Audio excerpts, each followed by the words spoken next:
the Bowels of Netflix, where your fearless co-hosts Isaac and Larry force each other to watch the worst pieces of shit on Netflix. We will go over every bad edit, all the broken dialogue, all the wooden acting, and laugh along the way, because this is the Bowels of Netflix!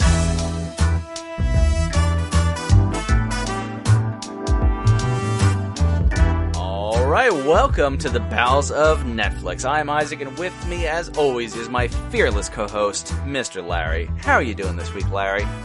Don't say fearless. You have no fear of anything. I'm afraid of what's changed inside of me. What has changed inside of you? There's You have a bowel movement you need to pass? There's a lot. A bowel movement? Holy shit, why is that not what we're calling these episodes? Yes, I have a bowel movement I need to pass, and it's... Bowel movement number 17. It's one of those jagged ones that, like, hurts coming out. Oh, like when you eat a beer bottle? For fun? For fun, yeah. Yeah, As opposed for nourishment, like I normally do. Well, or someone dares you to, and you're like, well, I have to do it. Yeah, boy, that was a fun night. I miss having teeth. But I give much better blowjobs. I was about to say, well, you know what it does make easier. Oh, this one, oh man, fucking strap in, kids. Strap in for this one.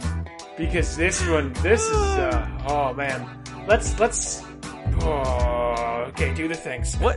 I'm gonna sit here and contemplate for a second. I'm not gonna survive this episode, and I didn't even watch the movie. Oh, Alright, so we are the Bowels of Netflix. We really hope you've been listening along since the beginning. If you're a new listener, that's awesome too. We do exist on the internet. Those are both at Bowels of Netflix on Facebook and Twitter. You can poke us, or twiddle us, or tweet us, or twat us, whatever you need to do. We also have an email address at bowelsofnetflix@gmail.com.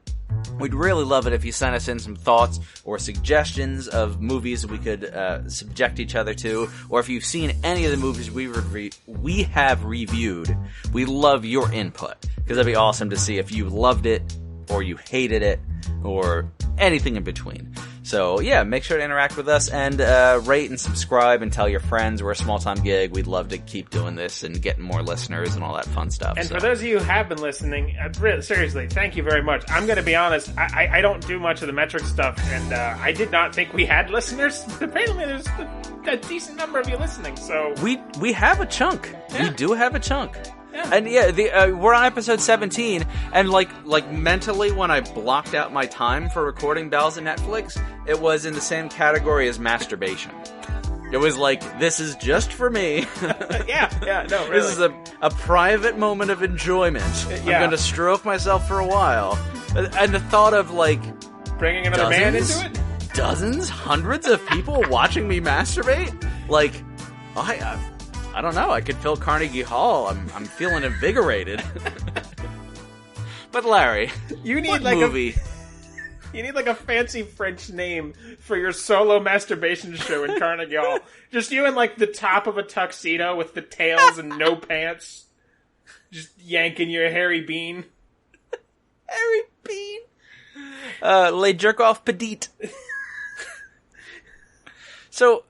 Okay, you can't hide any longer. What movie did you have to watch this week? I had to watch, courtesy of you... Oh, yes. A movie called Pups World Tour. Now, is that colon the punctuation or colon the word and the body part? It's just the punctuation. Okay. But you kind of feel it in your colon after some point. It's not Pupstar colon? No. Oh, boy, okay. That'd be a much better movie. Just the Adventures of a Talking, Singing Colon. Well, the poop goes in and the poop comes out. I don't know what the colon does. Is it poop related or? Yeah, that's the end stage of the poop system. Okay. That's what holds the poop before you decide to release it, or if you've lived my life, before it releases itself at the most inconvenient time. I have pooped myself on the Golden Gate Bridge. I love that story. Yeah. And on Christmas. I've done that too.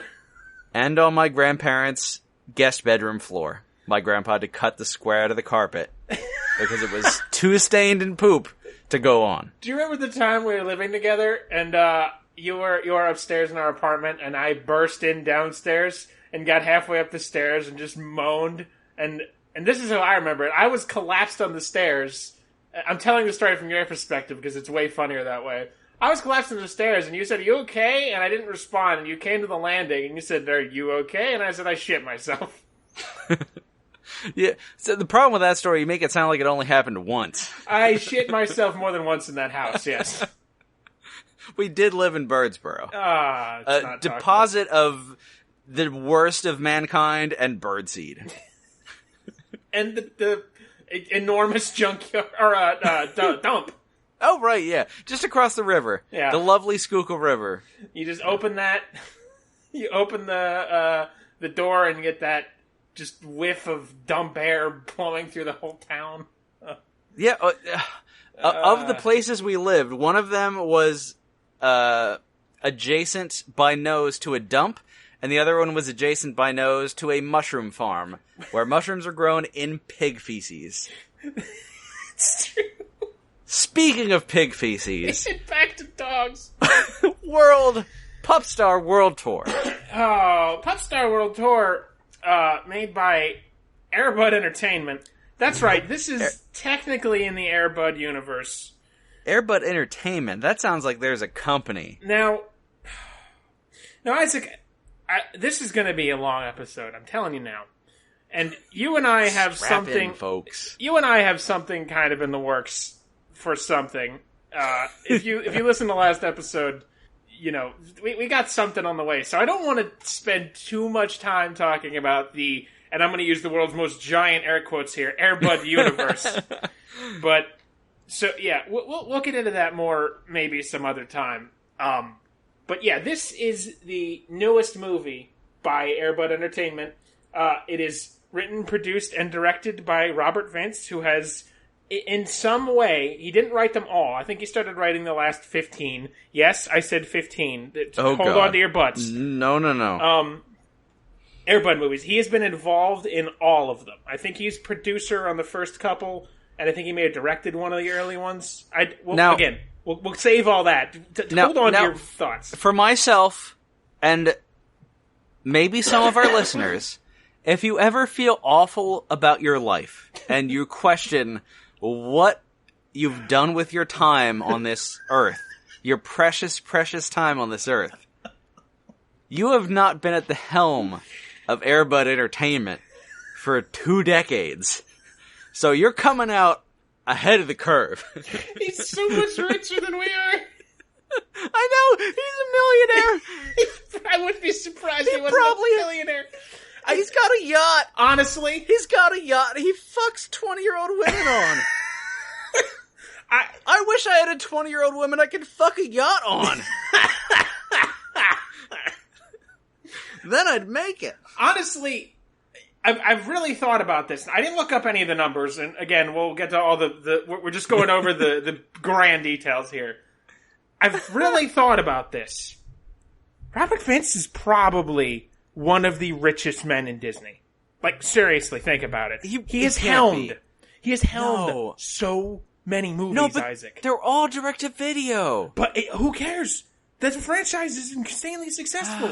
I don't want to think that way. Robert Vince will just make me want to die. Robert Vince has been involved, like, in an executive level in some sense, of over 25 movies for Disney, one of the most successful entertainment companies on the planet.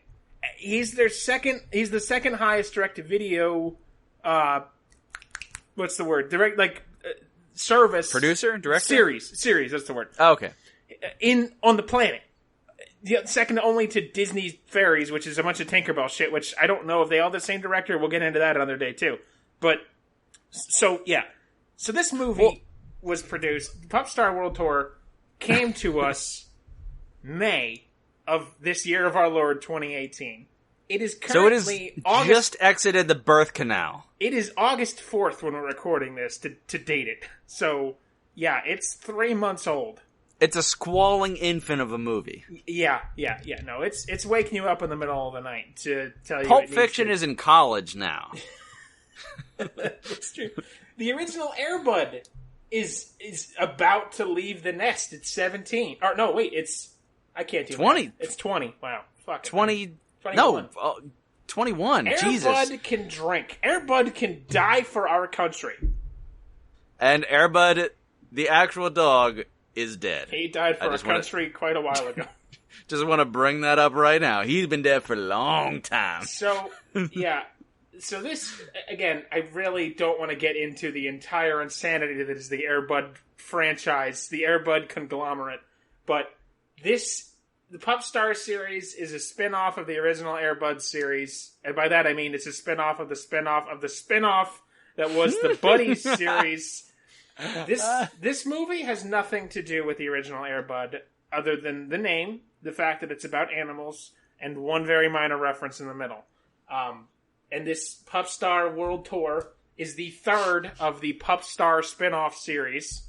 The first being called Pup Star in 2016. And I hope all our listeners are taking notes. And then you're going to need them. And then Pup Star 2, Better Together in 2017. No! And I know, I don't remember where I saw it, but there is a Pup Star Christmas special coming. Ooh, gross. And maybe a Pup Star 4. Yeah, definitely a Pup Star 4. Are you kidding? There'll be a Pup Star 9. Well, they made 4 of the monkey movies of the Most Valuable Primates. They made 2 different... Most Valuable Primates? Yeah, that's also in the Air Bud universe. Save it! What words are you speaking? What words are you speaking? Fucking save it, Isaac! But, so yes. So, Pup Star World Tour, 3 months old. No tomato meter. No audience score. Because, again, it's so new. It has 2 user ratings. I can't see what they are. On IMDb, it has a 5.7, so again, everything's within the 5 to 6 range. But again, 59 ratings, so I am the 60th person who's probably even watched this fucking movie. How many children, like, your seminal viewings, not seminal like cum, Larry, come on. But, like, the movies or TV shows that you watch as a child that formed you into the man that you are today. Mm-hmm. Imagine if you had grown up with Pup Star World Tour. See, I'm afraid for Gen Z, or the next generation after Gen Z, I guess. I have to assume that this is one of those things where it's like it's just like one of those TV specials that you've seen and just don't think about. Because how many, you know, it's not like you only watched Lion King when you were a kid and just only got the splendor of that. You probably also watched, like, you know, The Second Best Witch on fucking in the middle of October on TV and never remembered it. But if you saw it, you'd be like, oh my god, I saw that movie. I have to assume that there's a lot of good, and this is just the stuff you put on when your kids won't shut the fuck up about watching, like, I don't know, Little Rascals. What do kids watch? I don't know anything about kids. Little Rascals was like 80 years ago. But once a week, my mom and dad let me up from the basement, and they let me watch Lion King, and they gave me a fruit roll-up, and then I went back in the basement until next Sunday. And did that fruit roll-up have to last you all week, or did they also give you, like, buckets of chum to nosh on? I ate the rats that would, you know, inevitably find their way into the basement. I was a, survivor. Yeah. But it was only Lion King. That's the only movie I've ever seen. All right. Pup Star. None of the Pup Star movies have their own Wikipedia page. It's all on the Air Bud parentheses. That's fairly unique because most of our movies have their own Wikipedia page. Yeah, I think this might be the first one that I can remember. I don't know if we dug into Leo the Lion. Did that have a Wikipedia page? Probably not. Let's see here. That might be one that didn't. But like Cirque du Freak obviously did. Code of Honor fucking did. Leo the Lion oh, wait. No, it's not. But the majority of our movies definitely have their own Wikipedia page. So this is a unique situation. Yeah. Well, and it's just attached to the Air Bud franchise. Oh, boy. So, all right. There's not much more to talk about because, like I said, it's new, so we're going to probably be the first ones to break ground on Pup Star World Tour reviews. So there's that.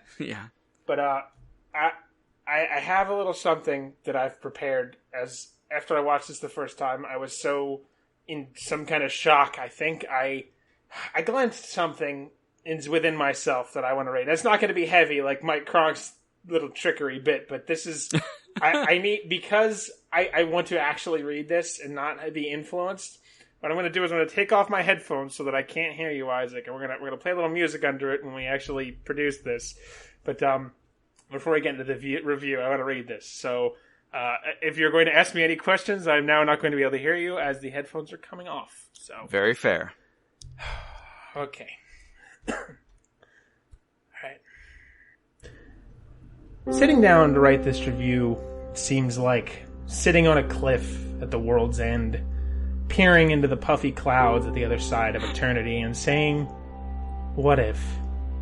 Something about this roundabout chasing the white rabbit down his hole into a land of enchantment where nothing is real and everything is expected feels, to me, somehow like the unfolding of a new tapestry of reality inside of me. This universe we dare to enter, we humble, puny men, we brave explorers toying with mortality and the sleeping subconscious of all men here on the rim of reality. This universe is one made not of the stuff of shape and form, but of a larger, grander ideal. An ideal that all men, all people, will one day look bravely towards the future where we shed our earthly, mortal coils and embrace the spiritual energy that binds and surrounds us all. Hunter to hunted, predator to prey, man to woman, woman to child, child to beast. All are connected here at the edge of consciousness, here at the blank spaces on the map, the ever-expanding edge of the very universe itself. Few men dare travel these vibrant but terribly lonely roads, these ancient highways and byways made not of the strength of man nor the sweat of his brow, but by the all-knowing, all-seeing power that exists at the center of our fragile reality. Be it God, be it nature, call it as you will. I have known its embrace. I have seen its splendor. These eyes have borne witness. These bones have felt the splash of the sea, the salty wind in my hair, as I sailed on the good ship Adventure through a sea of strange tides to the distant shores, even the mighty reach of man could only barely conceive of. Isaac and I arrived on these shores, leaving a land of men behind, mirroring the journey of Tolkien's elves, casting off the mortality of Middle-earth and turning towards the land of immortality, tucked away amongst the secrets of all men. And there, in that space between time, that space between the heart, the mouth, the mind, the gentle hole in the hearts of all those who live and breathe, those who have passed on to another world, and those yet to be. In between the love that connects everything we are to everything we could be, in between all those spaces, we found the Air Bud franchise.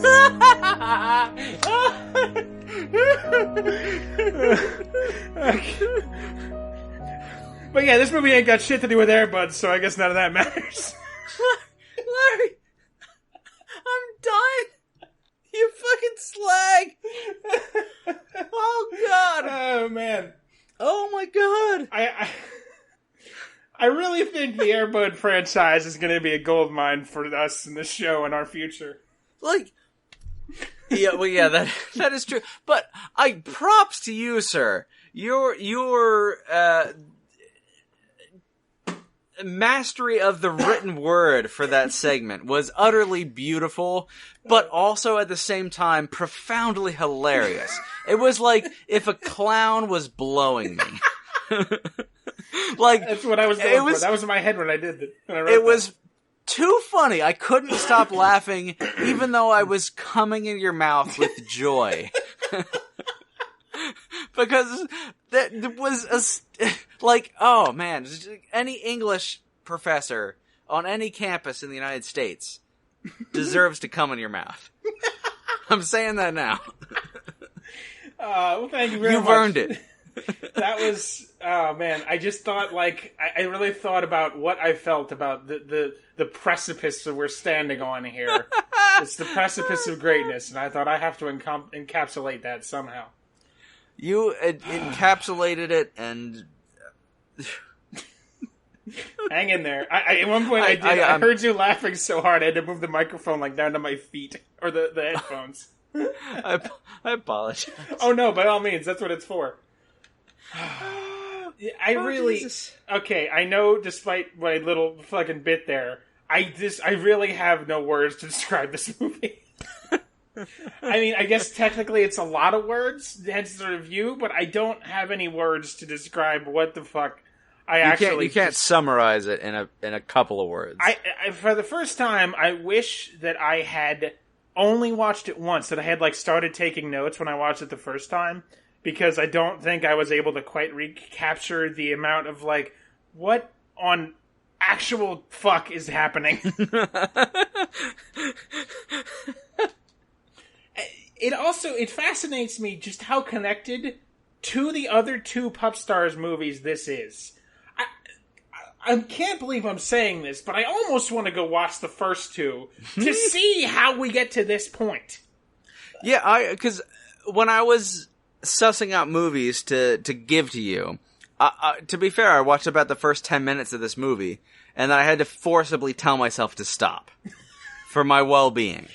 But even in that space, like, there was enough of, like, I'm sure you'll get into it, but the fucking pup judge Supreme used to be the pup star, but is now the judge, or whatever. I don't know. But there is a whole lot of shit going on in the history of this saga. Characters are not explained. Relationships are not established. You are expected to know who the fuck you're watching and why. Well, Larry, if you're watching Pup Star 3 and you ain't watched Pup Star 1 and 2, what the fuck are you doing with your life? I'm probably the only human being on planet Earth who has only watched one Pup Star movie. Like, the third Pup Star movie. Not seen the first two. Because who the fuck else would watch the... There's no way. There's no way. It's nonsensical. And I'm probably the only person on Earth who's put a ballpark bun-length beef frank in his ass. Oh, there's no way. I could probably pull up 3 porns right now. Oh my god, it's you and all of them. That's right. I've been planning it all these years. When I was in middle school, my friend, let's call him a friend, tried to convince me he saw my mom in a porn. And he really had me convinced because I was like really hating my mom, who was in the middle of a divorce. And that's weird. Anyway. Yeah. Anyway, back to wholesome Disney Pup Star entertainment. When I watch Star Wars, let's say, you know, I don't... When I watch...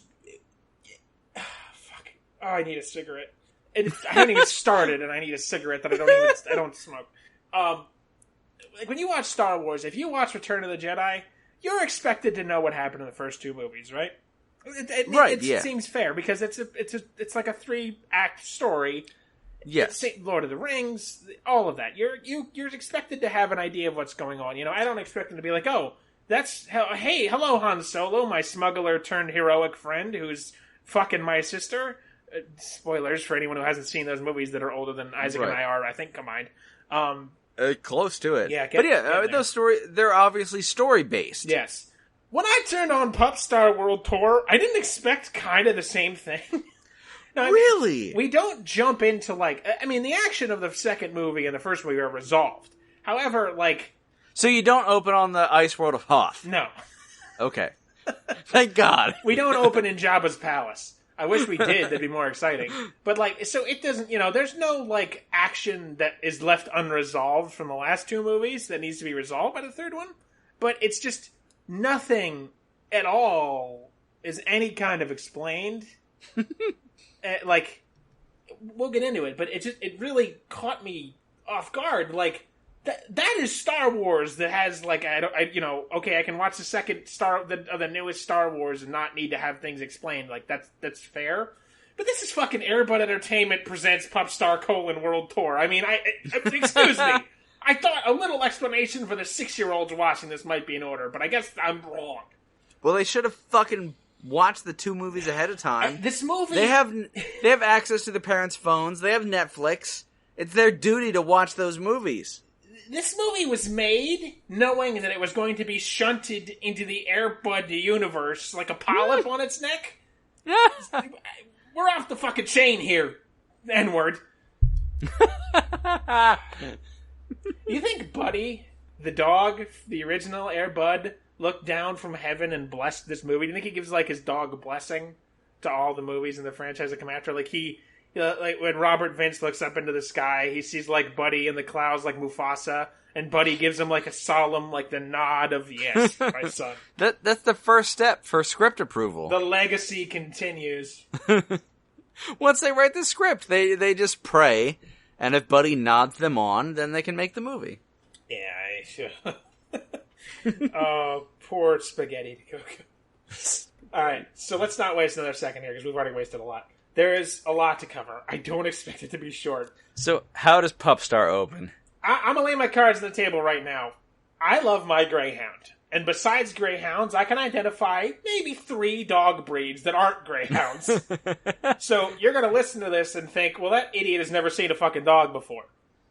I don't know car models. I don't know dog models. Dog models is a gender thing. Because I have it really is. It is. Okay. Girls know dog models. Oh. Check it out. Okay, all right. My cousin, who to be fair, went into veterinary practice. Okay, then that's a biased source. No, but her and all her friends, unless she only friended people who fucking love dogs, which maybe she did, I don't know. But, I don't know. Find me a girl who does not know more dog breeds than I do. And I will be surprised. Yeah, okay.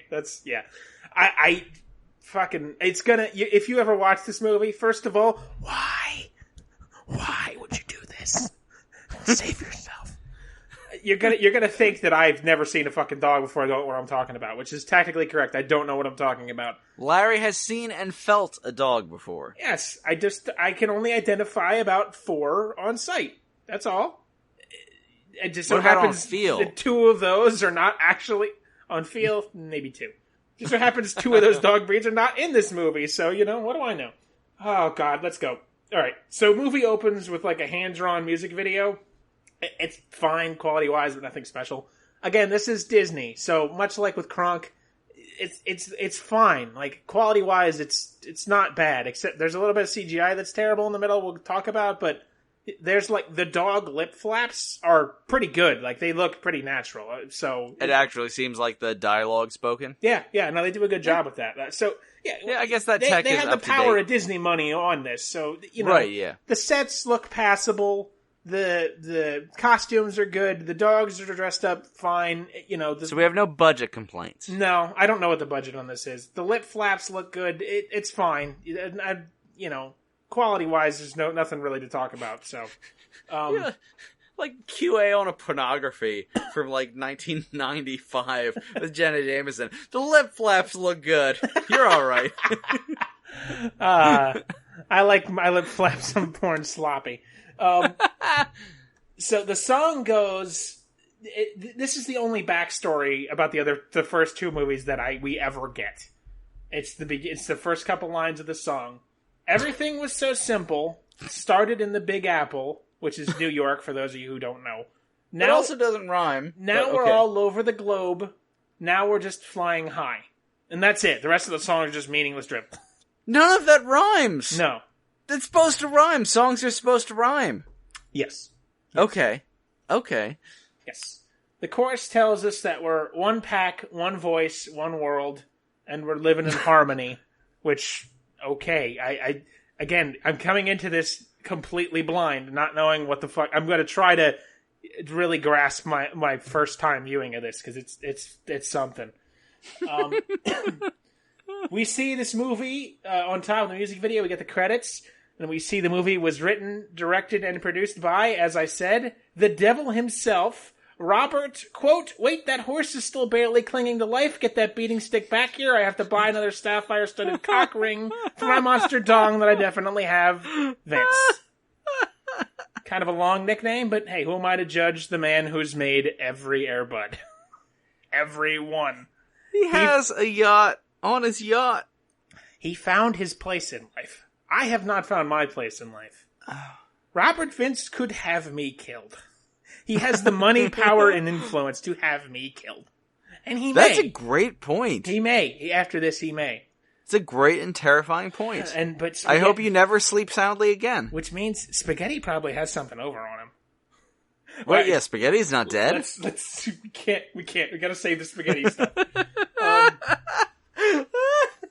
All right. Oh, yeah, by the way, Snow Buddies, BT Dubs, the filming of Snow Buddies killed 5 puppies, and Disney released it anyway. Oh, shit, what? And I didn't know that. They also exposed 40-plus more puppies to some deadly dog disease that killed 4 more right after the movie's production wrapped. But that's a story for another day. I gotta talk to my vet cousin about this. Yeah. She knows all about dog diseases. And, I mean, it's listed. I didn't write it down because it's long and I don't know what the fuck it is. But was it distemper? I don't think so. I'm there not might be a distemper outbreak in New Jersey. I got the inside info. Oh no! Gotta keep my dog away from there. They couldn't release the no animals were harmed in the making of this. So, oh shit! It's like some really ominous sort of the dogs were monitored by the ASPCA or some shit, and they kicked them off set. Oh goddamn! No more than 6 dogs were brutally murdered in the making of this movie. Oh yeah, no, it's like the whatever the fuck the ASPCA. It's not the ASPCA. That's what I keep calling it. They have it listed as unacceptable.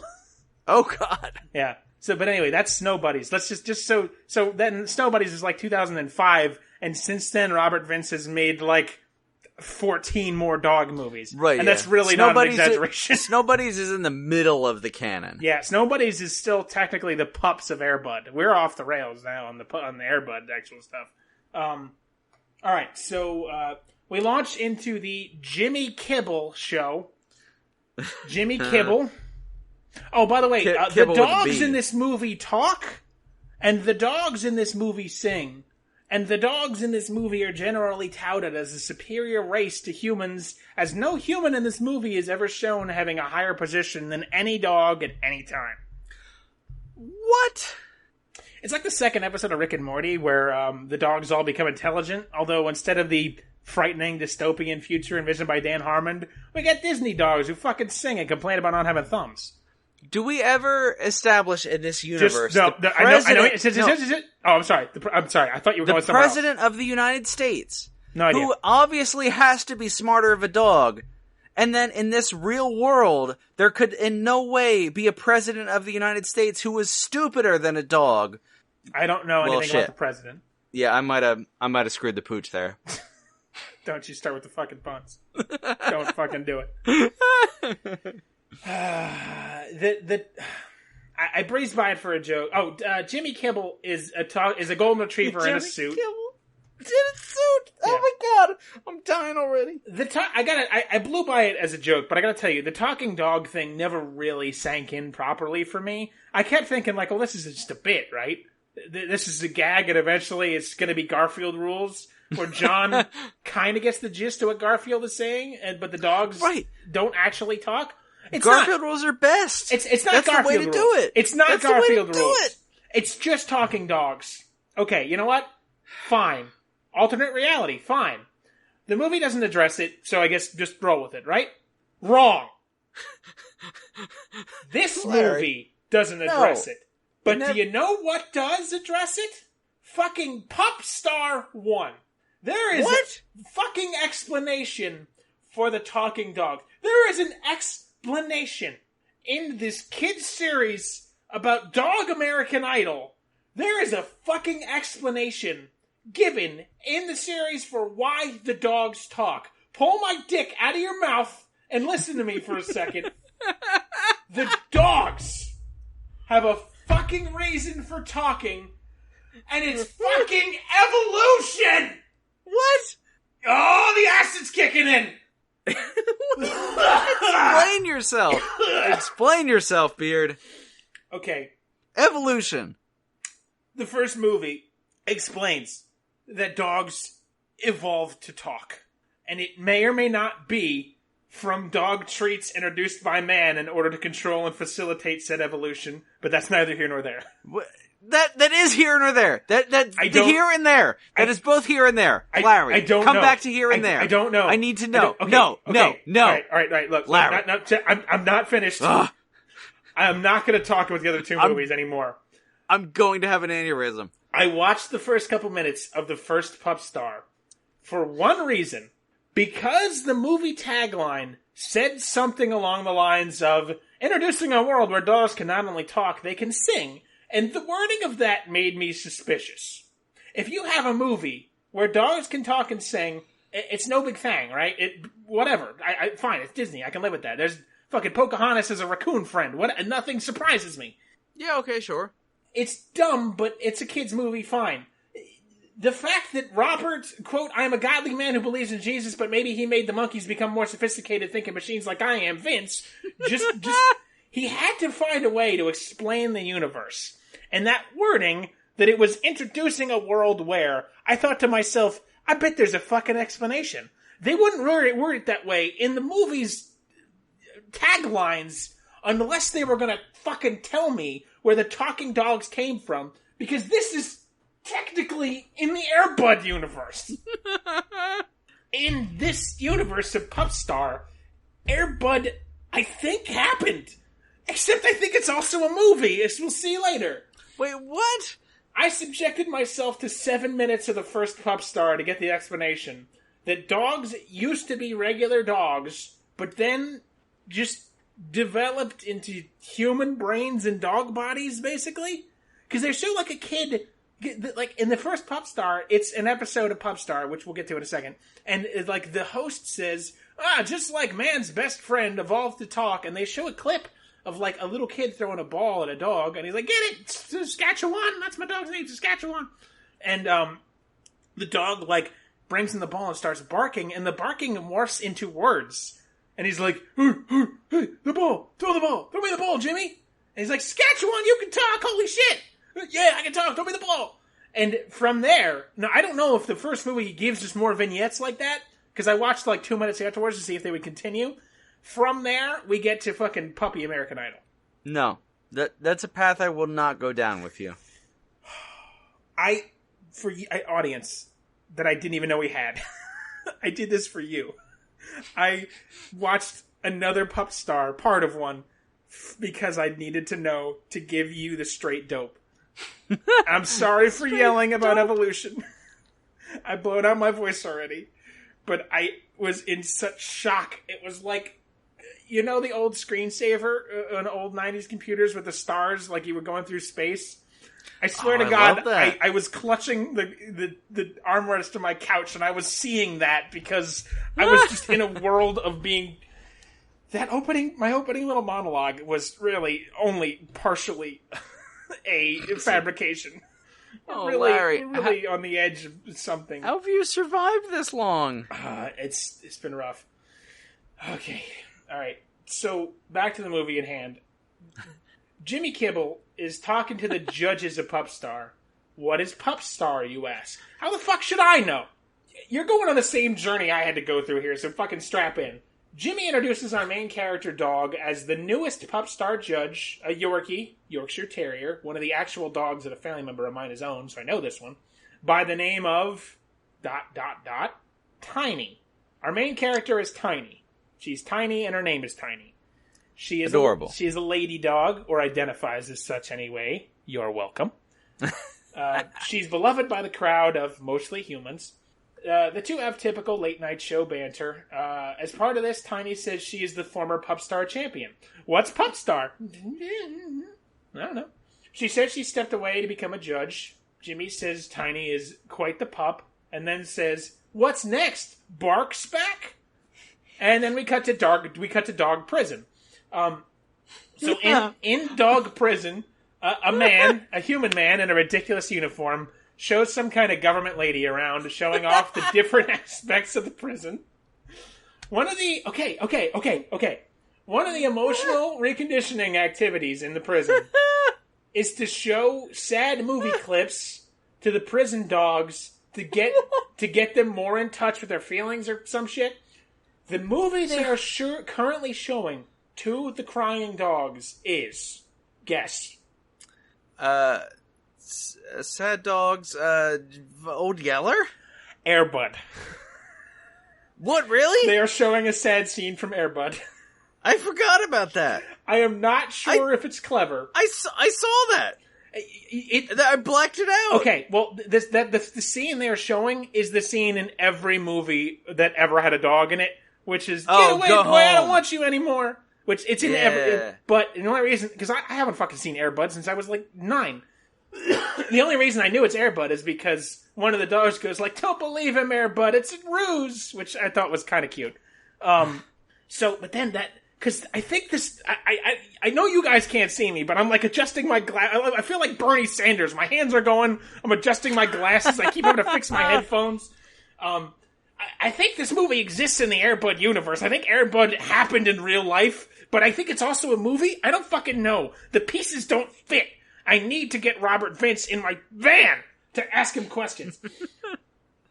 So the prison guy takes the government lady to the, quote, most evil dog in the history of the world ever. This at least gives us the clue that dogs developed the ability to talk and reason like a human after World War II. Because I feel like Hitler's dog, whom Adolf loved dearly, would probably be a contender for most evil dog. Because even if he had his own heart and mind and everything, if he's not telling Hitler, you know, Adolf, you're killing a lot of Jews, you should probably stop. Then if he didn't do that to Adolf Hitler, he's just as complacent. He's just as bad. Yeah, exactly. The dog's complicit if it doesn't, tell you to stop. Complicit. I said complacent. Thank you for correcting me. So, in our history, I don't blame the actual Hitler's dog. He was just a dog. Not like he was killing Jews. Isaac, please don't tell me if Hitler's dog was killing Jews. I cannot handle another celebrity scandal in my life. But I'm sure there's an anecdote about an SS guard sicking one of their dogs on a Jew. And I'm only talking about Hitler's. I don't. I'm talking about Pup Star. In the Pup Star universe, if Hitler's dog could reason and shit, he'd be worse than whatever dog this moron jailer's talking about. Right. But said dog villain is named Bark. Which, how inventive of a fucking name. Bark. That's an evil name. So we have Tiny and Bark. Great.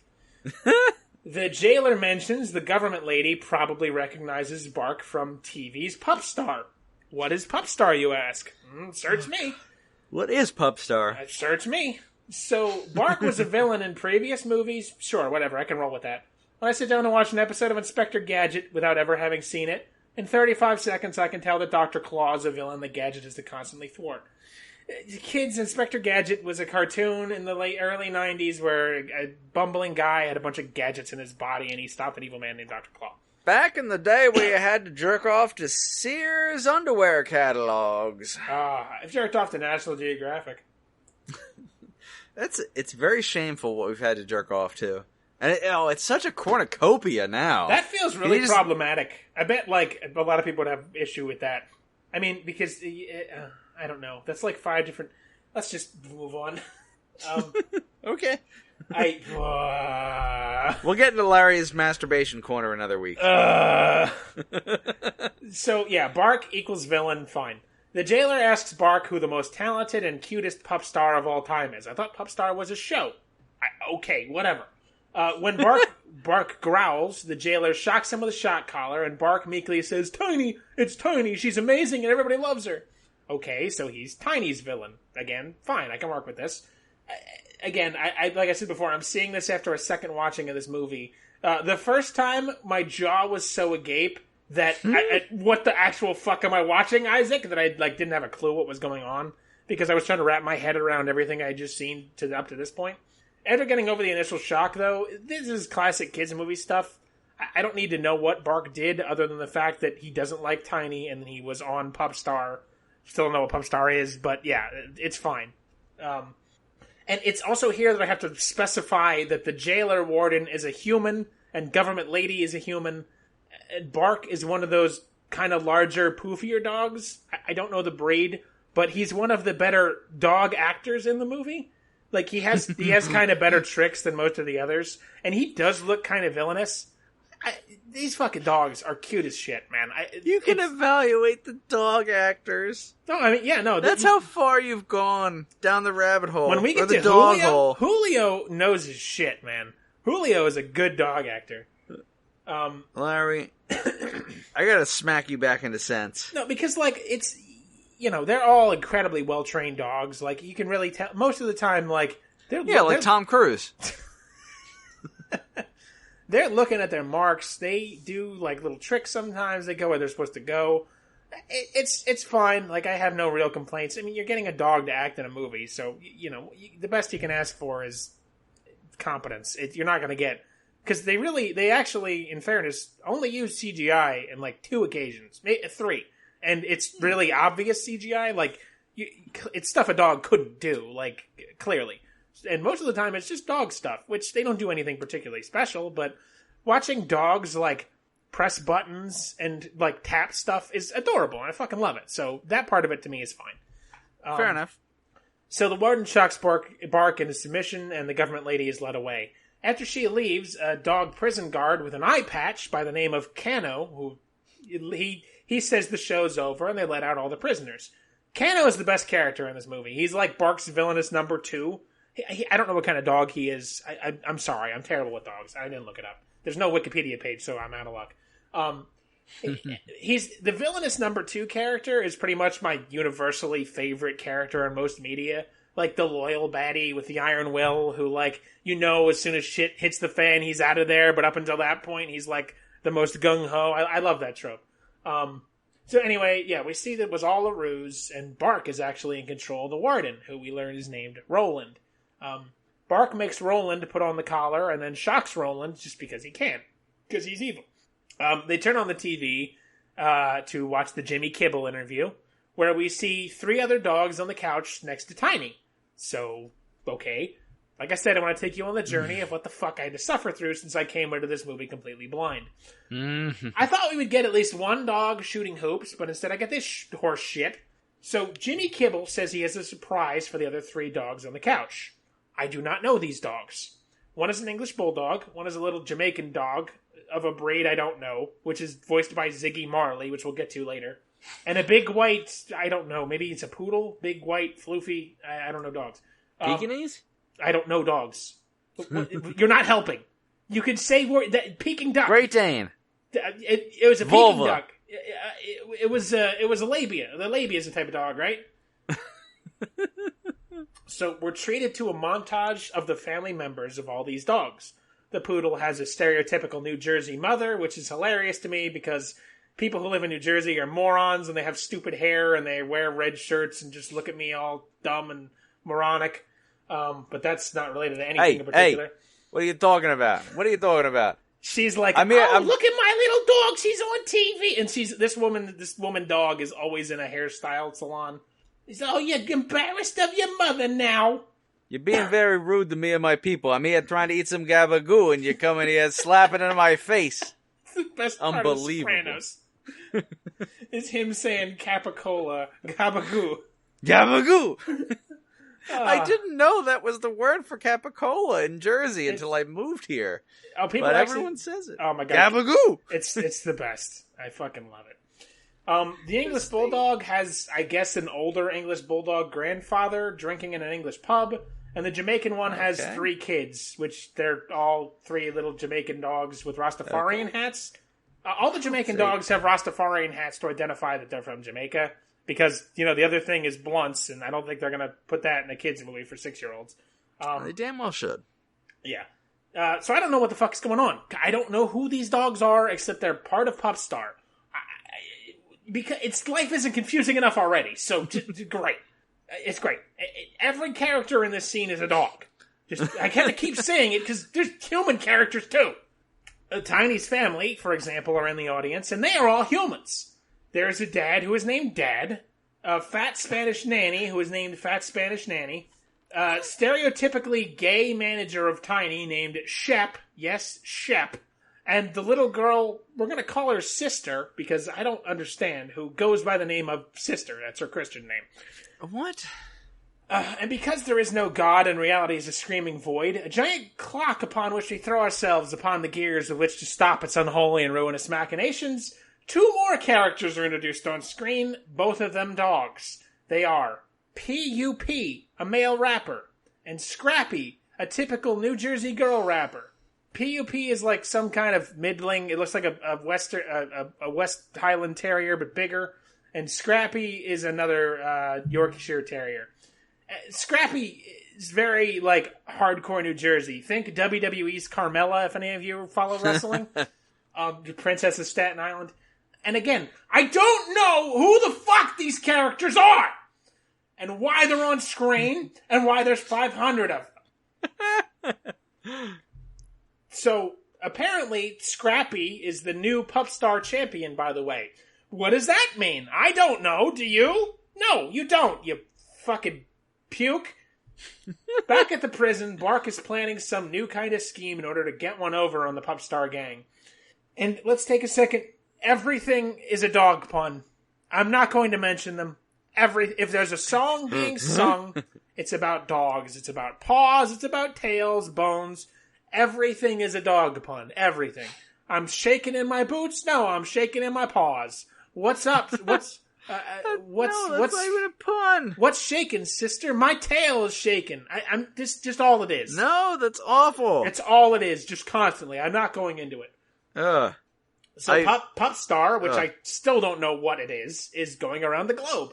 Those 3 other dogs from before are harassed by reporters as they board a plane with another dog I don't recognize, who's afraid to fly. I guess I'd know what was going on if I know who the fuck that was. Tiny says they'll all be gone for 4 months and bids her family farewell. The little sister is going with, I guess, and so is Shep the manager. This would probably mean more to me if I knew who any of these characters and their relationship is. But as I don't, I am just joyless and adrift in a sea of confusion. So we cut from there straight to, at last, Pup Star. By the way, I am 5 pages into this review, and there has been 10 minutes of movie.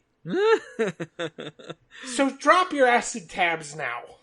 Pup Star... I thought you told me to drop my acid like an hour ago. Oh, yeah. Because I'm tripping balls. You drop your next acid tab. We need 2? Hold on, let me call my dealer. Yeah. This guy's explaining this fucking Pup Star movie. You're talking into a banana. Oh, shit! I need more acid. What? So Pup Star is pretty much just The Voice. If you don't know what The Voice is, I'm not going to explain it, so fuck you. Use Wikipedia. It's a reality show based on singing. I'm sorry for saying fuck fucking you. Adam Levine hosts that, right? I don't know. I've never seen it. Fuck that knob. I hate him. I hate him and his appeal to women. That's asshole. It's a reality show based on singing. That's Pup Star. You couldn't give me one fucking line before about any of it, but fine. That's okay. I'm fucking bustas. So, Scared to Fly Dog is the host of Pup Star, by the name of Pup Star host, because I didn't learn his name. The 3 other random dogs from before are the other judges, along with Tiny. Again, seriously, 1 line is all I needed to know who these characters were. Say the word judges when you introduce them. Give me something. Something! Fuck! Nope, I just... Is that what you look like when you gotta poop? I'm so mad. I'm so angry. And I should be well beyond that at this point, but reading this is making me angry. Pup Star is meant for children.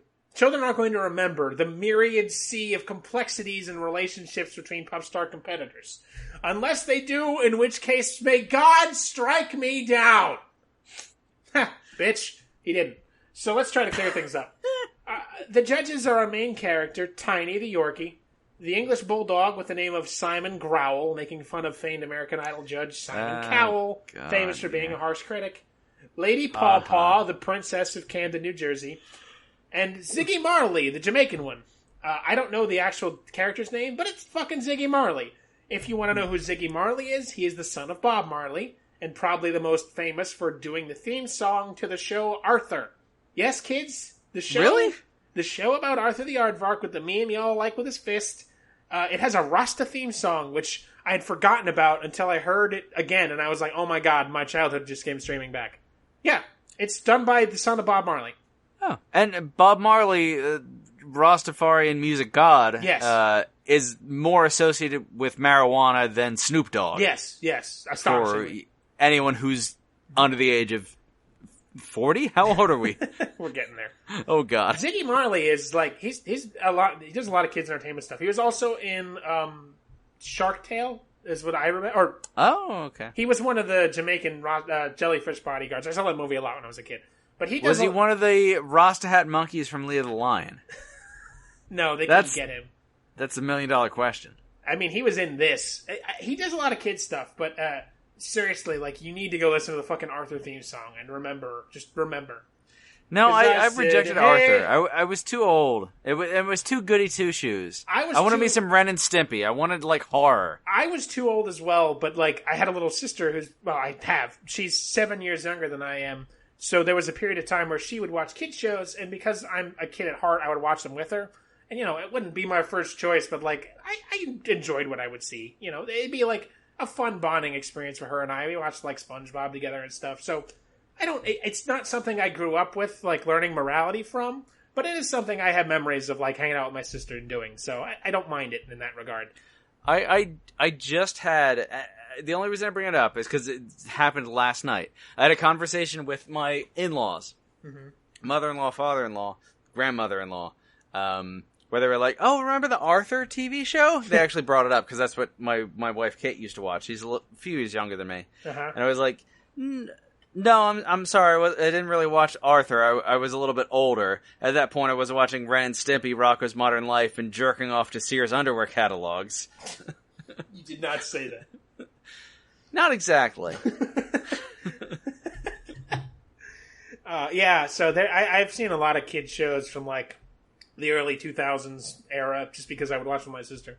Well, yeah, and I got into, like, late stuff, like SpongeBob and Hey Arnold, where, like, I was a little too old. Oh, man. But even though, those were okay. Hey Arnold was fine. Hey Arnold was some good shit. I was too old for Hey Arnold, but I could tell it was good. I would have liked it a lot more if I was 3 or 4 years younger. Yeah.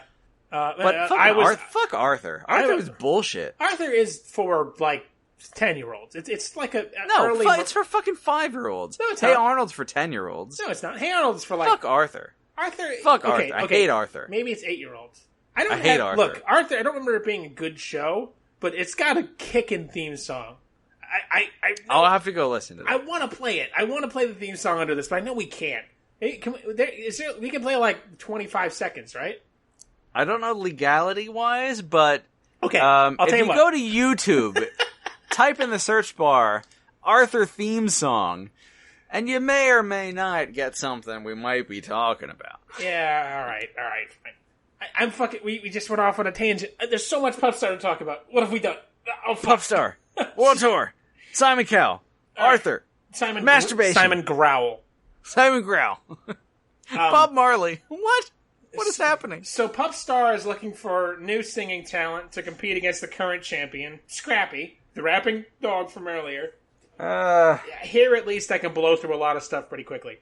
What we're going to get is a little vignette about each competitor that will be competing in the tournament.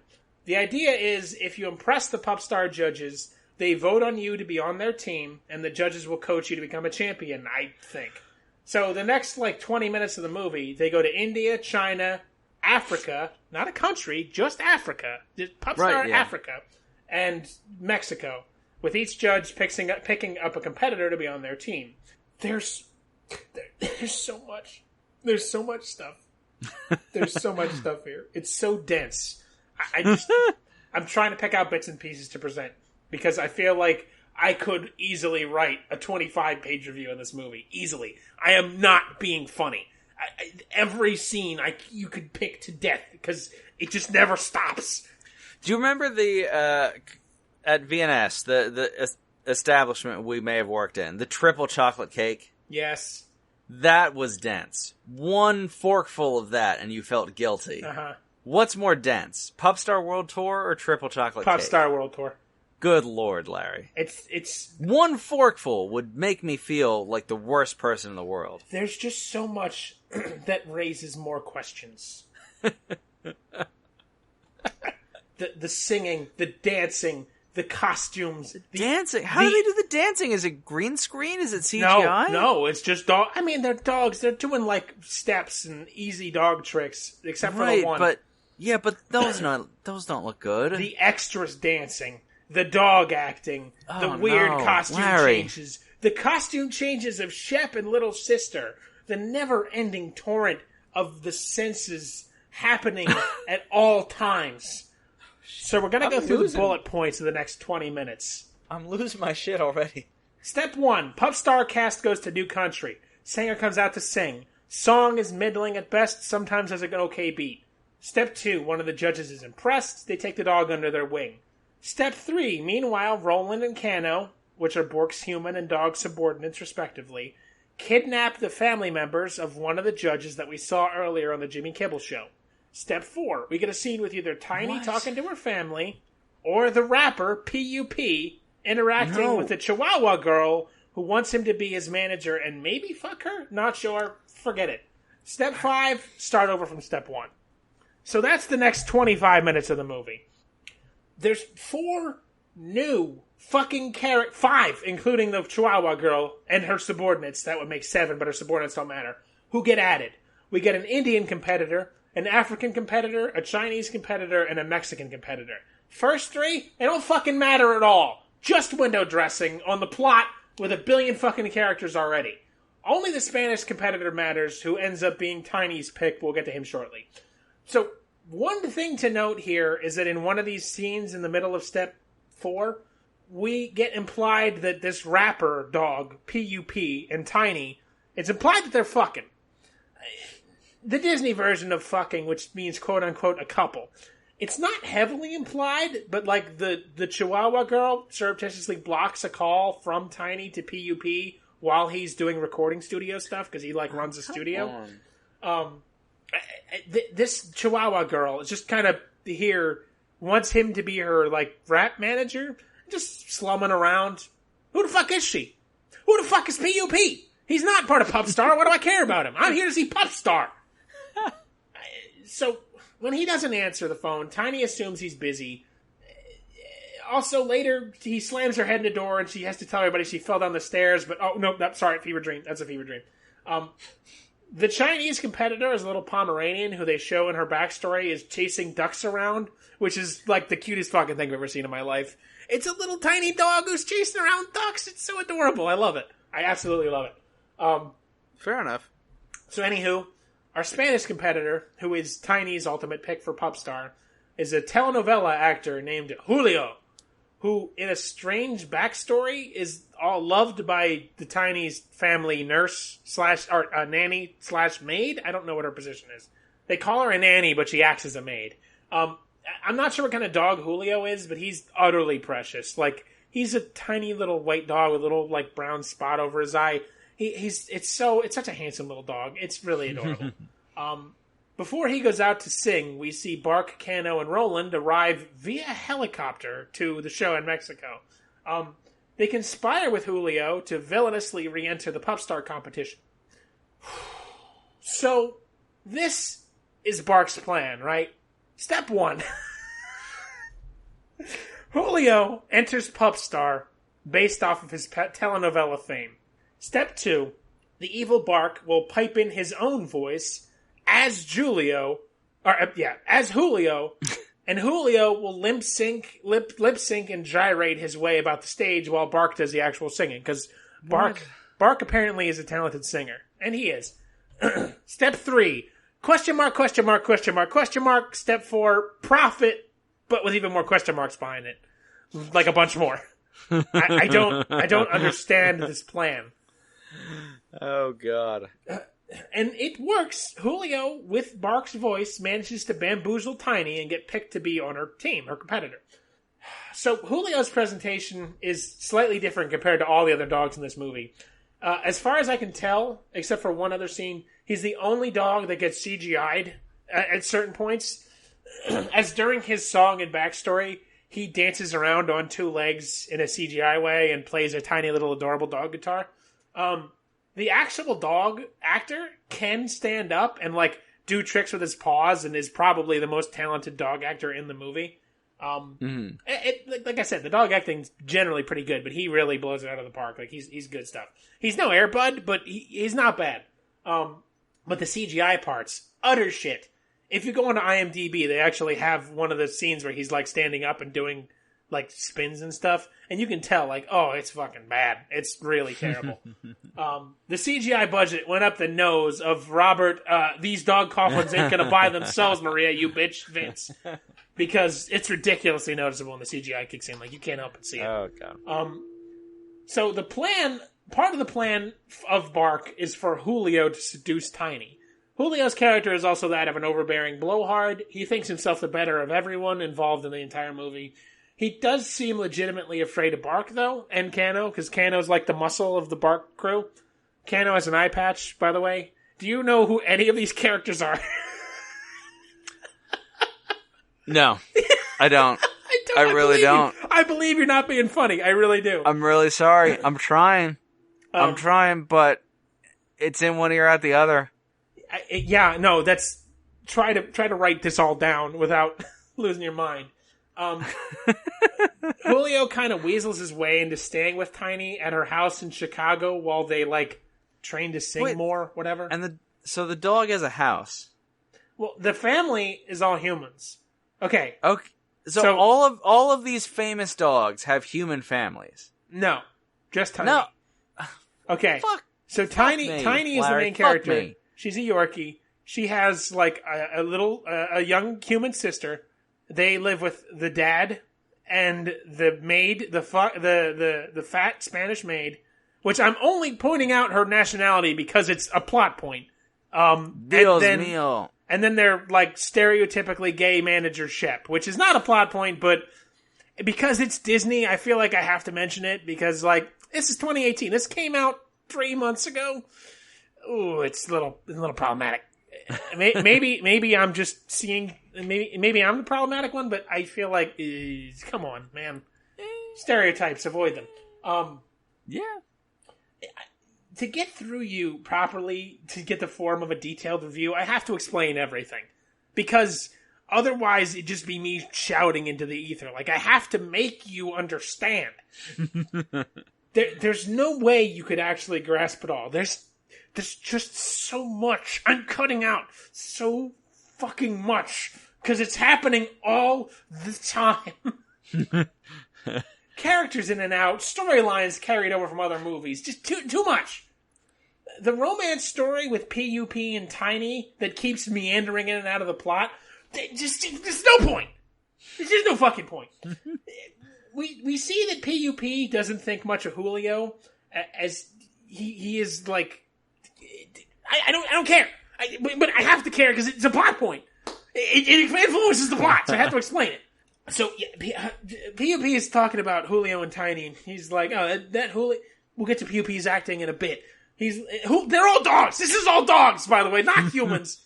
So, PUP is talking to Scrappy, who's just some motherfucking rapping dog from New Jersey, and she's like, hey, why don't you go surprise Tiny at the airport and bring some flowers? So, sure, okay. Are they fucking then? I guess they're fucking, or he's trying to fuck her. I don't know. So, at the 35-minute mark of this movie, by the way, there's a lot to go. So, the plane lands back in Chicago, and Tiny, Julio, and their human slaves return home. PUP is devastated to see that Julio is here with her, so he runs off, sadly. We get back to the Tiny household. There's a bunch of crap here where we see that Julio is just a massive tool. He treats Shep like shit. Editor's note, please recall that Shep is a human with a dog's name. He's a jerk to the dad. He takes advantage of the Spanish nanny's love for him and his telenovelas. Again, there's just so much. There's 10 minutes of scenes here that just don't stop. My senses are being raped at all times. This review would take 2 years. Just bear with me. I'm really trying to cut it down. I'm getting actual anxiety about this. You got 40 little pup star red rockets just prodding you in the face. I'm really getting. Oh god, what's their time at? An hour. You want to breathe with me? You want to breathe? Take it in. Okay. Breathe in. Hold. Keep holding until you die. I'm so you hard. don't have to worry about pup star again. Let me breathe out. Exhale. You feel better now. You feel better, don't you? No. Are you hard? Yes, I'm hard. But Okay, that good. suffocation thing does that for me. Actually, no. I am deathly terrified of suffocating. Yeah, that doesn't seem... Although, to be fair, freezing to death, I used to think, that wouldn't be that bad. Having spent some hours in a 0 degrees freezer recently, I'd rather burn to death or suffocate to death than freeze to death. Any of the horrifying ways to die would be horrifying, but like freezing, no, absolutely not. I've been not able to breathe because I had terrible asthma when I was a kid, and it's like ingrained within me a deep, deep, dark fear of suffocating. Like at least it's quick. If you would ever like as a joke, like cut off my breathing, I think I would actually be like automatically, unconsciously trying to kill you. It's bad. I don't do well with that. So don't choke me when we're fucking. So fuck's sake, we cut to an interview with PUP. Not much to go through here, just that the little chihuahua was trying to get up in Pup's dick hole. This is how dog sex works. Look it up. She interrupts to insert herself into the interview. We learn that PUP is a rags to riches story, and his artists include both Little Bow Wow and Normal Bow Wow, which is far and away the best joke of this movie, which is depressing. No. Because I hate it. It's a clever joke. It's like a 6.5 out of 10. It's just 4 out of 20. Come on, Little Bow Wow and Normal Bow Wow. I like that. That's okay. That's maybe the only good joke in this entire movie. It's just lost in the mire. That's you fucking like a 400-pound, like 6-year-old woman and being like, "Hey, pussy's pussy, man." Like, you're digging for anything in this movie. Isaac, you just need to rationalize. Everyone's beautiful in their own way, Isaac. Pussy's pussy. Don't worry, ladies. Sorry, ladies. He's already married. Hero. You can't get away with rating a joke from Pupstar as anywhere close to a 5. I will not abide. It's a clever joke. Little Bow Wow and Normal Bow Wow. It's the only dog joke in this movie that I actually smiled at.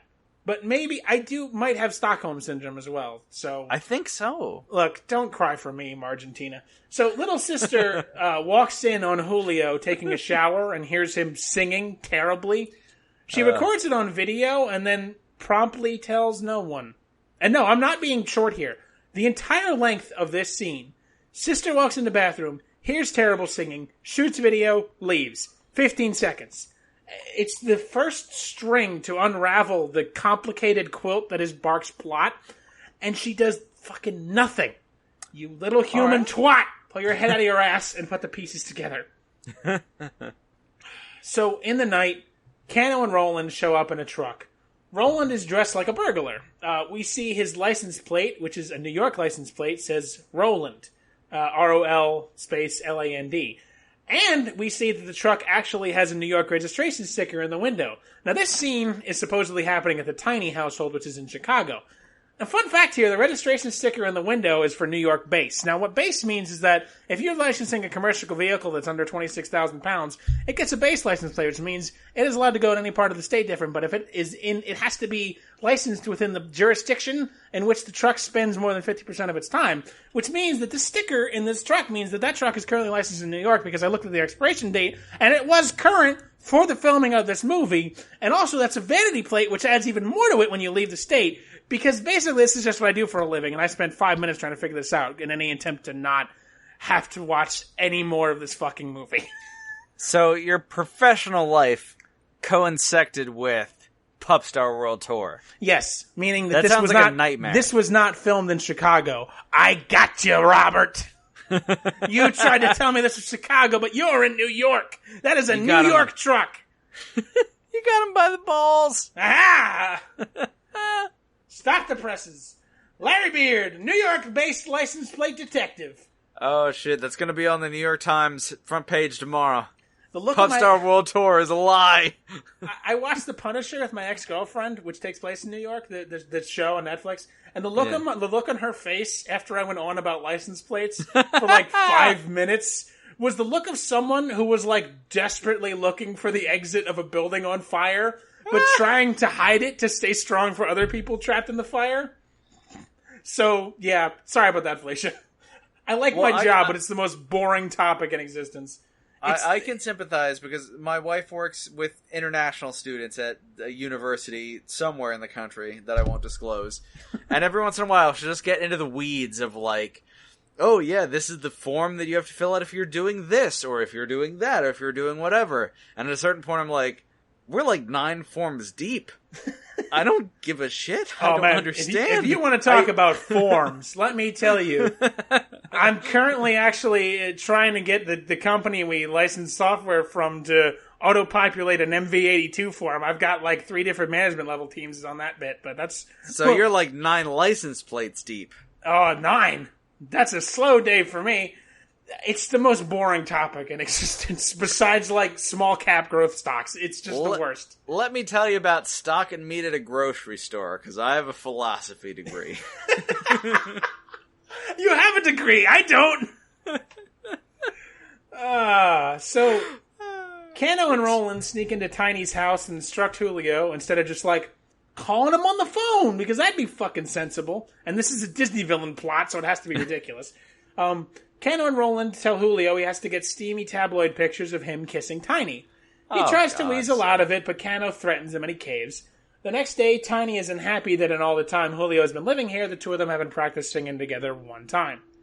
He tells her if she goes to dinner with him, he'll sing with her. You know, I'm not that great at relationships, clearly, since I've basically decided to die alone at this point, because everything made of love that I touch with my black hand ultimately turns to dust before me.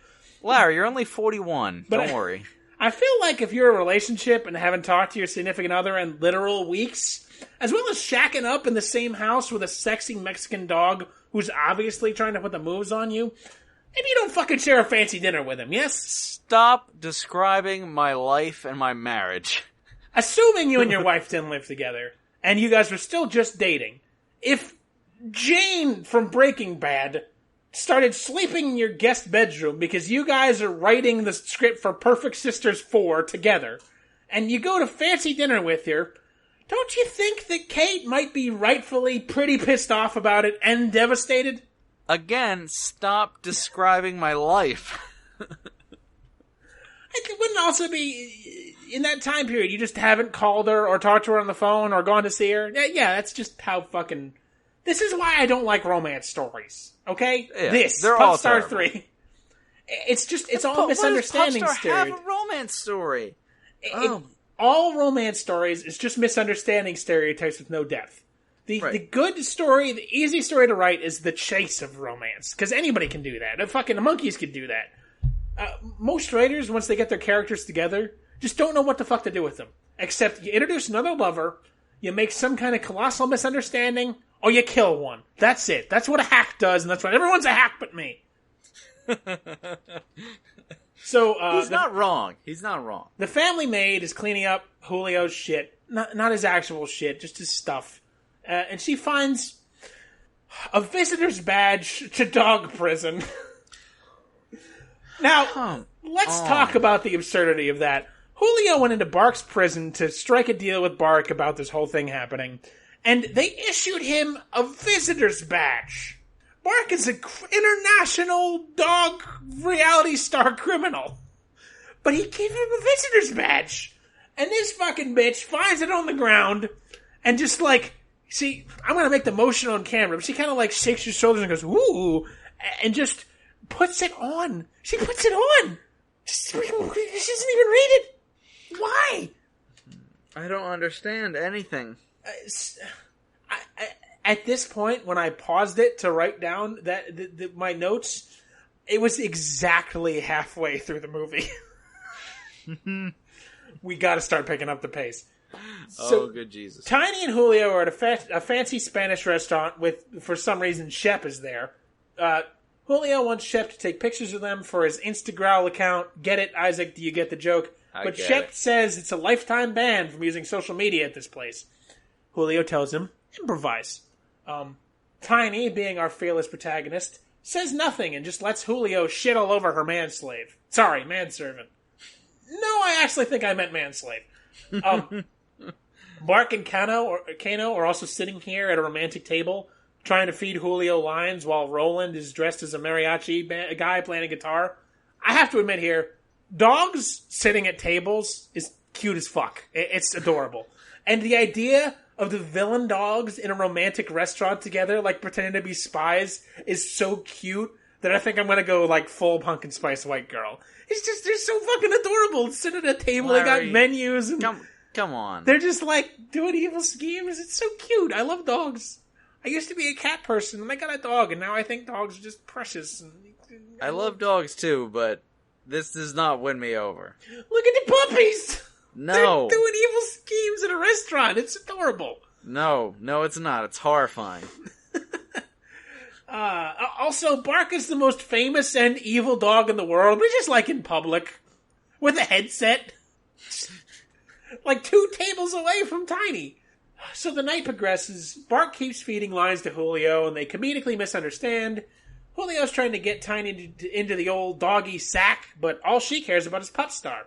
Eventually, at Bark's urging, Julio plants a kiss on Tiny, which is caught on camera by Shep, who is faithfully taking pictures. Tiny has a fit saying, "I'm with PUP, this is so unprofessional." So finally, we get verbal confirmation that Tiny is fucking PUP. I don't know what to do with that information, but I know it's confirmed now. Alright. Roland swipes Shep's phone with the pictures on it, and next morning it's all over every tabloid. At the tiny house, which is actually massive, either Pupstar pays really well and the first movie is about them living in the slums, or Tiny's dad is like some kind of great job, like a mafia hitman or something. I don't know. I'm getting less funny. This movie's sucking the life straight out of my heart. So, at the tiny house, Julio reveals that Shep is the one who took the photos of Julio and Tiny kissing. Tiny's dad sees the photos and then fires Shep. Julio gives us the second best line in the movie, saying, "Never trust a human with a dog's name." That is what I had to cling to. That is what I have. That is what you've left for me. That's like Kate Winslet clinging to the door while Leonardo DiCaprio sinks down 10,000 feet into the Atlantic Ocean. Pretty much, yeah. I'm Rose in that. I'm Titanic Rose. Draw me like one of your French bitches, and I mean that in the sense of lady dogs, not women or love. And then when you see the rowboats come around and you blow into the whistle, it turns out it's a dog whistle, and they're not rowboats; they're dogs. They just start barking at you. Yeah, while I was on the Titanic, dogs evolved and run society now. I'm going to keep going. Cut to PUP in our 7th continuing storyline this movie is weaving. Oh, God. He's like covered in crap and dirt and is watching old Tiny music videos, sadly in his studio, ignoring her calls. And he's like lapping up dog treats off his board. He's like doing the depressed sort of thing. The voice actor for PUP, and by the way, he's always called PUP. He is terrible. Absolutely terrible. Like, somebody comes in and says, "Hey, PUP, how you doing?" And he's like, "I'm alright. How are you doing?" Like, that is his constant inflection when he shows no other emotion. Like, every time he's talking, he's like, "Alright, I'm gonna go save these people from the prison. My girlfriend just dumped me, but this is how I'm doing. No, it ain't like that between me and the Chihuahua. I'm just lapping up at pussy juices." That's all it is. Like, he never does any inflection or anything. It's terrible. So the Chihuahua chick comes in and is like, "Hey, I thought you need somebody to talk to." And she's like, "Come hang out with me and the Glamouranians," which is her fucking little shitty gang. Doesn't matter. PUP agrees to go hang out with them. And they're met by a bunch of reporters out in the street, led by Roland, who levy questions about the new relationship of this couple. The Chihuahua indicates that they're the quote-unquote hottest couple to watch. And I'm again reminded that I just despised all celebrity in every form. Tiny is watching this on DMZ. Do you get it, Isaac? Do you get the joke? And sadly declares, "It's over." Why? Yeah, Why? What does TMZ stand for? DMZ. But what does TMZ stand for? The music zeitgeist? total... Music television? Alright, well, now... What does TMZ stand for? 30 Mile Zone. What? 30 Mile Zone? That doesn't make sense. Yeah. 30 Mile Zone. Oh, there's a studio zone within a 30-mile radius of Los Angeles, California. I want... So, does DMZ stand for Dog Mile Zone? It has to. It has to. I want to die. How much? Die? How much is left in this movie? I don't want... Oh, I'm so angry. Why did I give you this movie? This is all my fault. Roland and Cano assault the PUP studio. P.O.P. steps out for air, and Roland tries to grab Scrappy as she flees outside. Comedy falling, and the 7-pound tiny little dog overcomes the human man Roland before Kano shows up and finishes the job, shaking Scrappy to death and snapping her neck, leaving her twitching in the street in her pink blood-covered sweater. I think you're exaggerating. I am. He just kidnaps her. Oh, I'm sorry. Okay. He dog naps her. No! He and Roland also steal the recording equipment, which is a plot point they keep bringing up, but it never actually gets explained or goes anywhere. But they bring it up like 4 times. I don't know. P.U.P. comes back and spies them leaving with his stuff and his wrapper, and he jumps into the back of the truck, stealing along for the ride. At the prison, we get a bunch of nonsense with all the judge's family members. Bark, being a ridiculous over-the-top movie villain, explains his evil scheme, which I can provide a refresher for you if need be in just a second, to Scrappy and the family members. By the way, Bark is wearing a leather jacket, and it's so adorable, I think I'm actually going to die for real. It's so fucking cute. Dogs in clothes. Dogs in people clothes, man. No. Nope. It's That's so a line good. I draw. Let me give you a refresher on Bark's scheme, because I'm sure you've forgotten. So, Bark's scheme is to get Julio into the contest, kidnap all the judges' families,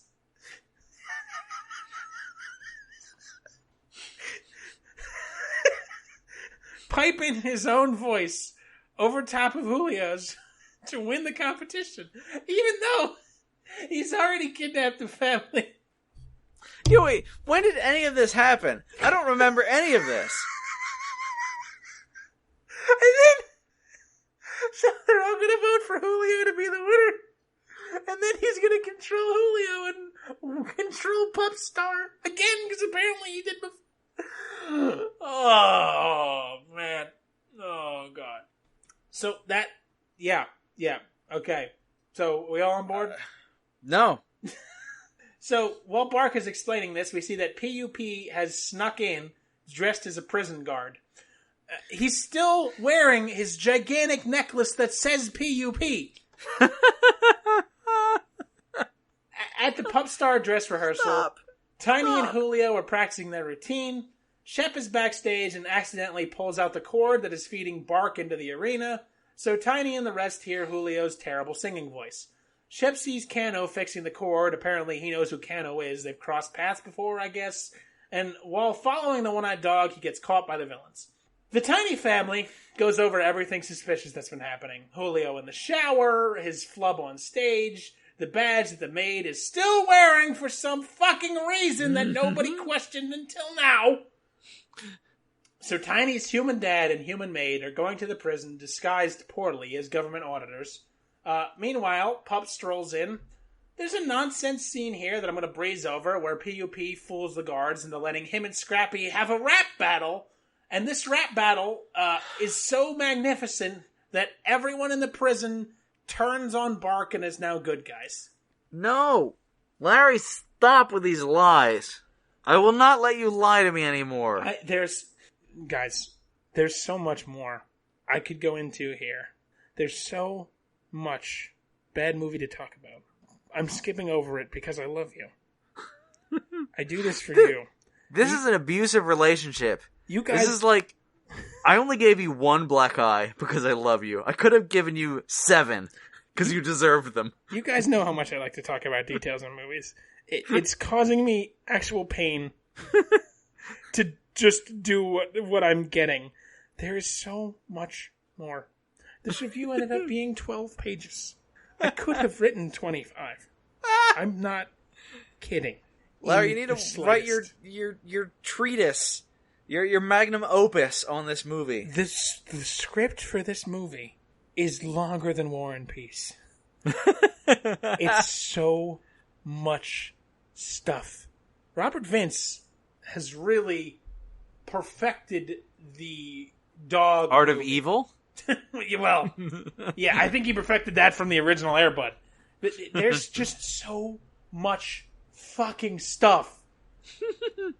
I'm in the Pup Star finale. We get a reprisal of all the songs from earlier. Now the contestants are singing with the judges, so they didn't have to write too many songs. Clever, Rob.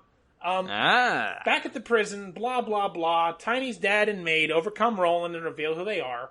They briefly recount whatever the fuck happened in the other two movies. Choo-choo, all aboard the fast train to Fastville. Dad's maid, Scrappy, PUP, steal a prison bus, crash through the gate, wreck up half the prison in the process. The maid mentions that she was a tank driver in the Mexican army. I feel there's a non-racist joke somewhere in there, but I'm not the clever enough one to make it. Tiny and Julio's joint performance. More terrible CGI. Julio catches Tiny and spins her around above his head in his arms. Otherwise, more of the same stuff. I'm dying. After this, each of the dog competitors sing a new song each for the competition. My only complaint is recycled footage. While this is happening, Tiny's sister spies the villains who are just fucking walking around like they own the place despite being the most wanted dogs on the planet. And they're outlining their scheme with Julio yet again. She goes to tell Tiny. Bark himself just follows her in, because I guess that's a thing, and just tells Tiny and the judges his evil plot. The evil plot that's in progress. What? Like, I mean, this is just... Okay. So Bark has the upper hand, right? I mean, he doesn't anymore, but he doesn't know he doesn't have the upper hand anymore. Whoa. Upper paw. Come on. Fucking kill you. Come on, Larry. Fucking kill you. I'm gonna fucking... Your wife's gonna find your fucking decapitated head. So he has the upper paw. Thank you. But he doesn't know he doesn't have it anymore. So the little human sister overheard him and was gonna spill the beans. So his plan then is to just forge ahead, knowing that his plan is ruined. His entire plan hinges on no one realizing that he is the one who's singing for Julio. It's shot to hell now. He wants to be the puppet master, or puppy master, pulling the strings of Pupstar with Julio as like his beard, basically. I mean, he's blackmailing the judges so they do what he says, but still, by outlining exactly what his plan is to the same heroine who has thwarted him twice before... It's a kid's movie, but learn from your mistakes. Learn from your mistakes! Also, at any point, they could just call the police, because he's a wanted dog. He committed crimes against the reality show. That's the most evil crime on the planet. In this day and age, it is. And by the way, apparently Scrappy and Tiny are sisters, like, for real sisters. What? I kind of thought they were just soul sisters, but they're, like, for real sisters. Wait, like the actor dogs are sisters? Or the characters are sisters? Yes. What level are we... I can't. What's the end of the movie? Tell me, Larry. I need to know. So here's how the plan comes undone. No. Julio is singing his new song, and by Julio I mean Bark, when PUP storms the stage and calls Julio out. The music stops and Julio stops singing, but singing is still happening, which PUP points out to Julio, how the fuck is the singing happening when you aren't flapping your lip flaps? And we see that Bark, so intent on his passionate Spanish rhythm, has closed his eyes to croon and is no longer watching the video feed. That's how it all goes down. That's all it took, is someone walked on stage and the entire plot went up in smoke. I want to point out while all this is happening, while he's like getting in touch with his inner songbird, Kano and a human goon are watching the screen and seeing what is happening and just say nothing to Bark. They just, no, well, okay, he knows what he's doing, he's the boss. So Kano fucks off because the plot goes to hell, and Bark and Julio get arrested while Bark vows revenge. See you in Pupstar 4, Bark. We get more stuff with the dog family members in the prison. Can I fucking die? Can I die now? We're so close. The host says that since everything went tits up, they can't crown a champion this year. Tiny says, and I quote, "We can't let the actions of a few bad dogs destroy the purity of Pupstar." Because when I think purity, I think an insanely commercialized, soul-crushing reality show. I don't know about you. Yeah, like, I used to think 12-year-old virgin girls, but then, like you brought up. Yeah, Pupstar. Also, a reality show that every year is mired in a villainous plot by a supervillain dog who wants to seize control of it for, I guess, profit or bitches. And by bitches, I actually mean lady dogs, not calling women a derogatory term. Well, now I'm confused, because normally when I think of, villainous dogs, I think of 12-year-old virgin girls. Anyway, masturbation fantasies aside. Maybe the first two movies let the purity of pups shines through, but I don't think it does, Larry. I really don't think it does. I feel like I'm on life support and on a heart monitor, and the beeping is just getting faster as eventually my heart's going to stop. Like, I feel weaker. I feel like I'm getting weaker as the review goes on. Tiny says music is the universal language that brings the world together, and all of our characters sing the song from the opening of the movie, being one pack, one voice, one world, singing together in harmony. And then they do the kids movie thing where everyone in the world knows the fucking song that's situational to the circumstances at hand. Fuck that. Everybody knows the words, which whatever. It's a dumb trope. We get a bunch of lame dancing from the human characters, and eventually our music video carries us home. And by carries us home, I mean into the new trope of post-credits type comedy scenes a la Marvel movies. No, gross. By the way, Shep is back despite not being rehired, but he looks happy as can be, so I guess that's just going to get resolved in between movies. Maybe we'll never talk about it again.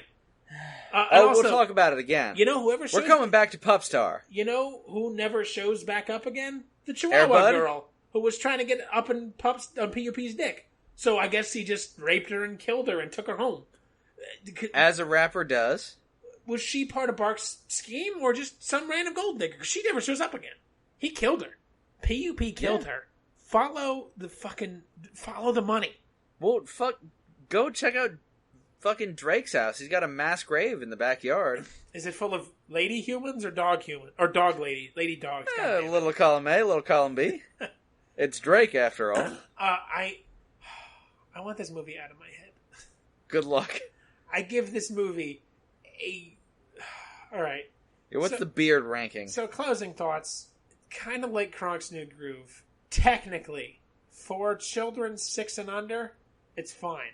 For children 6 and under, it's technically fine. It accomplishes its goal, albeit in the most confusing and roundabout way possible. You see dogs doing cute shit. The songs are kid-friendly, whatever. But as a movie, made for anyone who's not 6 and below, it is a 1 out of 10. But, here's the thing. I feel like if you're entertaining 6 and below, okay, maybe Pupstar World Tour does that. No. Maybe Kronk's New Groove does that. Maybe. More than Pupstar. Also, a lava lamp does that.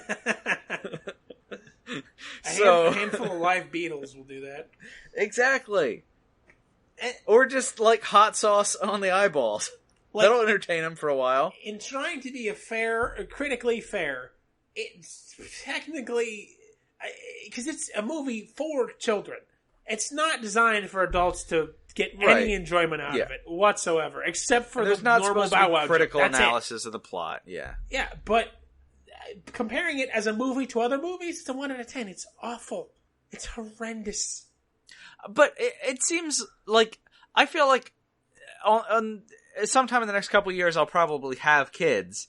I would not like to show them this. No. I'd be fine showing them Emperor's New Groove, Aladdin, Lion King, all that fun stuff. I'll probably show them some shit. But I feel like this would not make the cutting room floor. No, it's horrendous.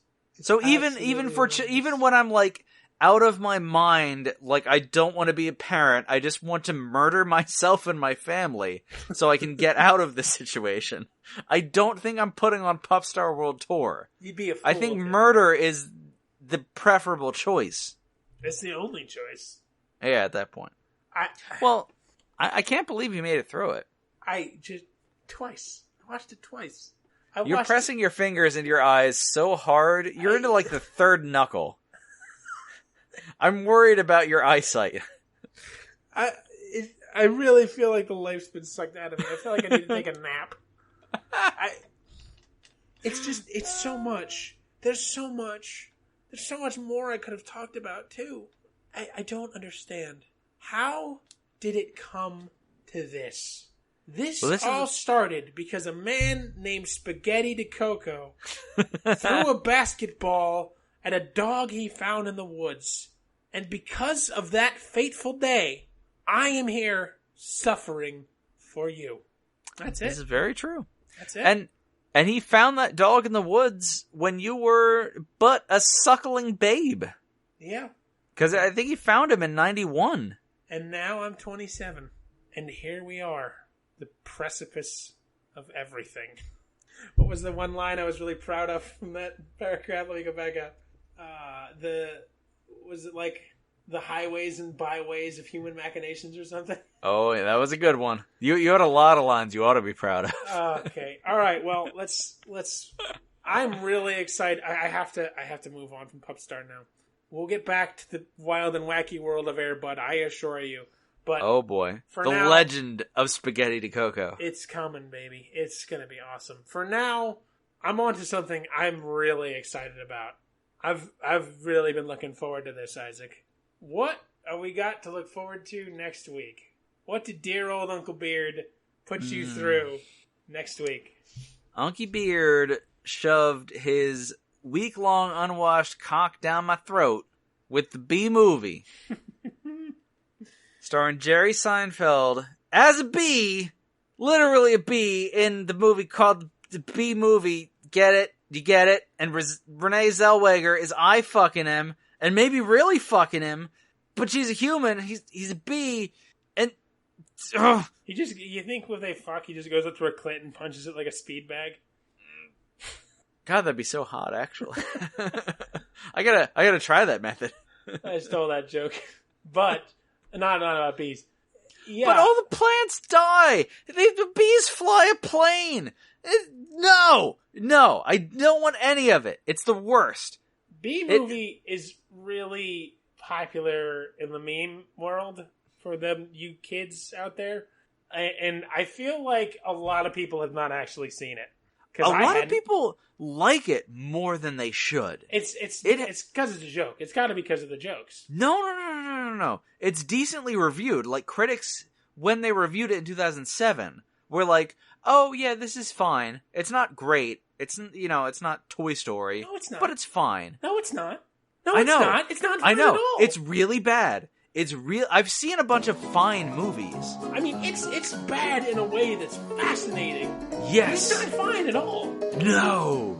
It has jokes. It has jokes that work. It has some, but it's really bad. One. It's really bad. I like the Larry King bit, but the rest of it was terrible. It escalates constantly, and it doesn't stop. Like, just imagine getting kicked in the dick for an hour and a half, over and over and over again. And then you're just vomiting on imagine yourself. Getting punched in the face, then kicked in the dick, and then a steamroller runs you over. That's the escalation. And then Brock Lesnar rapes you with a fucking Christmas tree. Like, he takes his Christmas tree down. It's like, it's August. He's at his Christmas tree. It's dried out and prickly. And he just rapes you in the ass with the entire tree. It's really mind-boggling. I am so excited. And this is also the first time where we've both watched the movie. Yeah, I don't know what. I don't know. I'm so happy that you had not seen it. And I'm so happy that your reaction is exactly what I wanted. So, look forward to that to be movie. Oh, fuck, we didn't do the Juggalo thing again. Alright, next. Episode Juggalo 19. Juggalo story. But for now, we have to put the Air Bud universe in the rearview mirror. I have to go. I think I'm actually going to vomit up snot. Check for a bonus episode maybe coming to the feed of the Spaghetti DeCoco story. Oh, yeah. And then next Sunday, of course, we're going to be doing fucking episode, 18, the B movie. God damn it. B movie. But thank you so much for listening. That was the Bowels of Netflix. We really enjoy your company, even though we don't enjoy anything at all. No. I don't.